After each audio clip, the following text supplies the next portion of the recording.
Hello guys, ayan, meron po akong parcel na dumating. Actually, ng mga nakaraang araw pa ito, pero hindi ko lang na-open kasi busy ang person. Ito po ay, ano nga ba ito, yung air freshener po ito. At syempre, it's from TikTok. And also this one. It's almost from TikTok sa aking palasyo, guys. Diba? May palasyo ako. Ayan. From TikTok. At shout out sa inorderan ko. Labo na aking ano. Ayan. Sa Rizal pala ito. Cainta Rizal.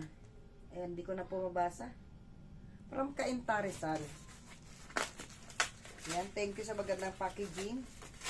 Dumating ng safety. Ayan.